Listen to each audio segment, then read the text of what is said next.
23/4/2024 அன்று வரும் அதீத சக்தி வாய்ந்த சித்ரா பௌர்ணமி அன்று சும்மா இத ஒரு முறை இப்படி எழுதி பாருங்க, பணமழை பொழியும். அது எப்படி அப்படிங்கறத தான் இந்த பதிவுல நம்ம பார்க்க போறோம். இந்த பிரபஞ்சத்துல கோடிக்கணக்கான நல்ல விஷயங்கள் இருக்கு. இந்த பிரபஞ்சமானது நாம என்ன கேட்டாலும் கொடுக்கிற சக்தி இருக்கு அப்படின்னு நம்ம தெரியாமையே இருக்கிறோம். நம்ம தகுதிக்குரியதை நம்ம கேட்டோம் அப்படின்னா இந்த பிரபஞ்சமானது கொடுக்கறதுக்கு ரெடியா இருக்கு. அதை எப்படி தொடர்பு கொள்றது அப்படின்னு நம்ம தெரியாம இருக்கோம். இந்த பிரபஞ்சத்துல பணவசிய எண், பணவசிய குறியீடு, தேவதை எண்கள், பணவசியத்திற்கான தாந்திரிக பரிகாரங்கள் அப்படின்னு நிறைய இருக்கு. உங்களுக்கு பணம் கையில சேர்ந்துக்கிட்டே இருக்கணும், வீண் விரயம் ஆகக்கூடாது, கடன் பிரச்சனை தீரணும், தொழில்ல நல்ல லாபம் கிடைக்கணும், அதுவும் இரட்டிப்பு லாபம் கிடைக்கணும் அப்படின்னு நினைக்கிறவங்க இந்த வீடியோவை தவறாம பாருங்க. நீங்க நினைச்சது நடக்கும். இந்த தாந்திரீக பரிகாரத்தை எப்படி செய்யணும், எந்த நேரத்துல செய்யணும் அப்படின்னு தெரிந்து கொண்டு அதற்கு பிறகு செய்யுங்க. ஏன்னா இந்த பணவசிய எண், பணவசியத்திற்கான குறியீடு, ஏஞ்சல் எண்கள் இதெல்லாம் ஒரு குறிப்பிட்ட நேரத்துல எழுதும்போது அதனுடைய சக்தியானது அதீத அளவுல இருக்கும். அதனால வீடியோவை ஸ்கிப் பண்ணாம பாத்தீங்கன்னா தான் நான் சொல்றது உங்களுக்கு தெளிவா புரியும். எந்த சந்தேகமும் வேணாம், நம்பிக்கையோட செய்யுங்க. தாந்திரீக பரிகாரமானது நல்ல பலனை தரும். நீங்க இதை எங்க செய்யணும் அப்படின்னு பாத்தீங்கன்னா, ஆபீஸ்ல இருந்தாலும் செய்யலாம், வீட்டுல இருந்தாலும் செய்யலாம், கோவில்ல இருந்தாலும் செய்யலாம், எந்த இடத்துல இருந்து கொண்டும் செய்யலாம். அதற்கு எந்த தடையும் இல்லை. ஆனா அதை செய்து முடித்த பிறகு அதை வீட்டுக்கு நம்ம கொண்டு வந்துடணும். அதே போல குளிச்சுட்டும் செய்யலாம், குளிக்காமையும் செய்யலாம். அதை பத்தி யோசிக்கவே வேணாம்.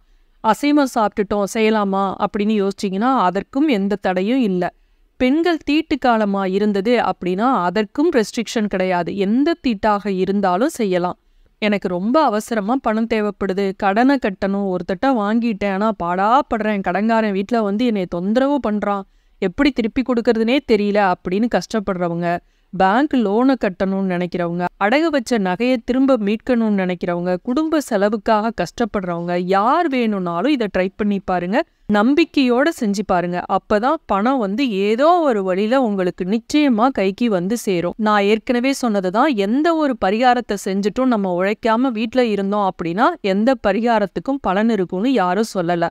உழைப்புடன் சேர்ந்து இந்த பரிகாரத்தையும் செய்யும் போது அதற்கான பலனானது இரட்டிப்பாக நமக்கு கிடைக்கும். 23/4/2024 அன்று சித்ரா பௌர்ணமி வருதில்ல.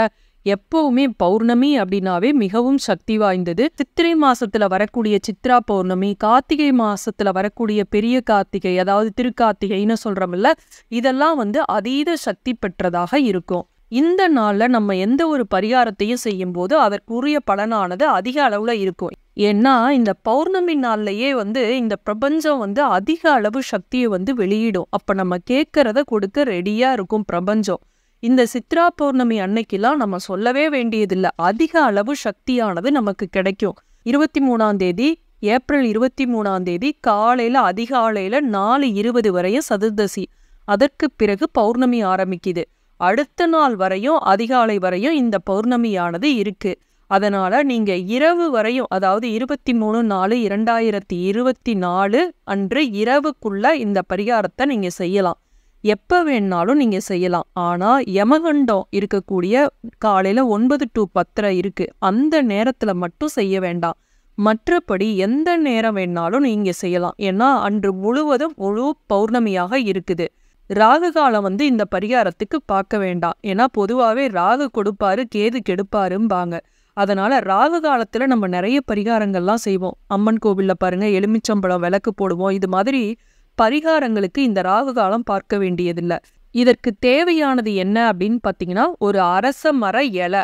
அரச மர இலை எதுக்காக அப்படின்னு பாத்தீங்கன்னா, இந்த அரச மரமும் அரச மர இலையும் பிரபஞ்ச சக்தியை அதிக அளவு ஈர்க்கும் தன்மை கொண்டது. இந்த அரச மர இலைக்கு பாருங்க, ஆன்மீகத்துல ஒரு தனித்தன்மையே இருக்கும். அரச மரத்தை காலையில சுத்தி வருவாங்க கோவில்ல எல்லாம் பாத்தீங்கன்னா. ஏன்னா இந்த அரச மரமானது அதிக அளவு பிரபஞ்ச சக்தியை ஈர்க்குங்கிறதுனாலதான். அதுவும் பௌர்ணமி, அதுவும் சித்ரா பௌர்ணமி சொல்லவே வேணாம். இந்த அரச மர இலையானது அதிக அளவு பிரபஞ்ச சக்தியை இழுக்கும். அதனால இதுலதான் நம்ம பரிகாரம் செய்ய போறோம். அடுத்தது நமக்கு தேவைப்படுவது சிவப்பு மை உள்ள பேனா. இது பெண்ணாகவும் இருக்கலாம், ஸ்கெட்சாகவும் இருக்கலாம், மார்க்கராகவும் இருக்கலாம், எந்த இதா வேணாலும் இருக்கலாம்.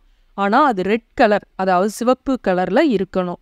இந்த எண் வந்து பணவசிய எண், அதாவது பணவரவுக்கான எண். இது வந்து லக்ஷ்மி தேவியோடு தொடர்புடைய எண்.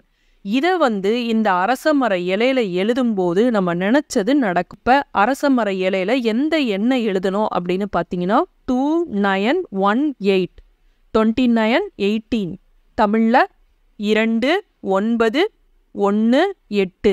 இந்த எண்ணை வந்து அரசமர இலையில சிறியதாகவும் எழுதலாம், பெரியதாகவும் எழுதலாம். ஆனா சிகப்பு கலர் பெண்ணால எழுதணும்.